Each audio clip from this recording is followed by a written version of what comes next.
une conférence de presse, Faustin Ndikumana, directeur national de la PARSEM, a présenté ce jeudi, le 17 juin 2021, l'analyse sur les réalisations de son Excellence le Président de la République, général-major Évariste Ndayishimiye, pour son mandat qui va boucler une année au pouvoir demain le 18 juin 2021. Il a profité de l'occasion pour lui souhaiter joyeux anniversaire.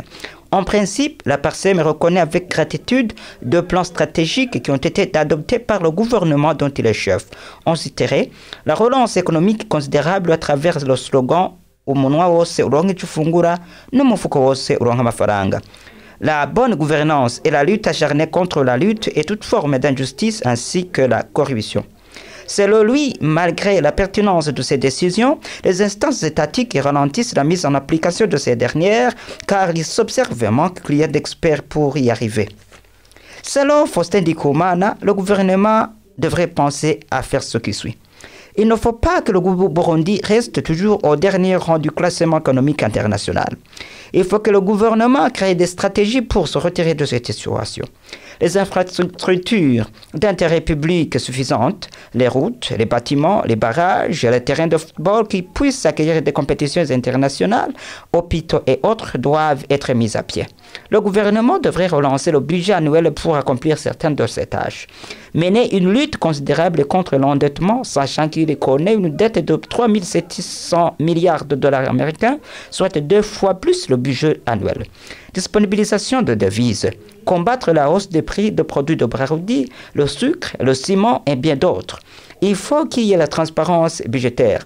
Les domaines de l'agriculture et de l'élevage ne contribuent grand-chose. Il faut s'y altérer. Page éducation, il faudrait que la deuxième année de son mandat ne soit pas marquée par la pénurie des équipements scolaires, tels les bancs pupitres dans les écoles. Le gouvernement devrait tout faire pour éviter tout ce qui pourrait nuire à la cohésion sociale.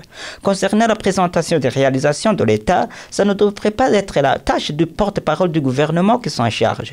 Plutôt, les différents ministres devraient eux-mêmes présenter ces réalisations, car ce sont eux qui assurent la gestion du budget et qui doivent en faire un inventaire de réalisations et les présenter ainsi au public.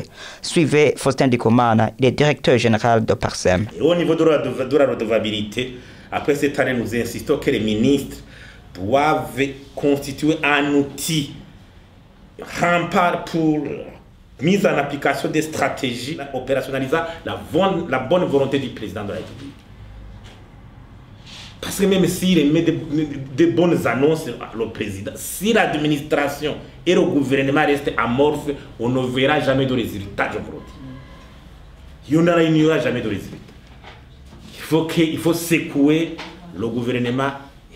C'est pour cela que dans la redevabilité, on aimerait vraiment que la conférence de presse qui est organisée par les porte-parole du ministère ne soit plus organisée. Il faut que les ministres viennent eux-mêmes.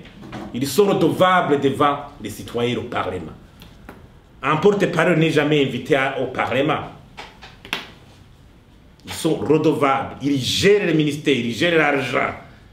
Ils octroient les marchés, ils participent au Conseil des ministres. Ils doivent venir, nous expliquer, nous rendre compte aux citoyens.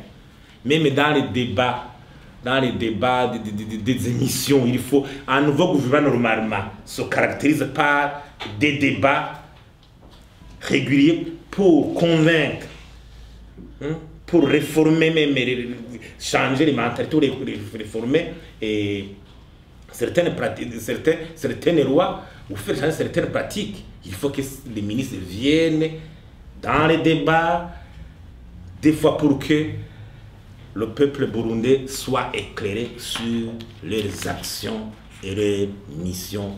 Je vous remercie.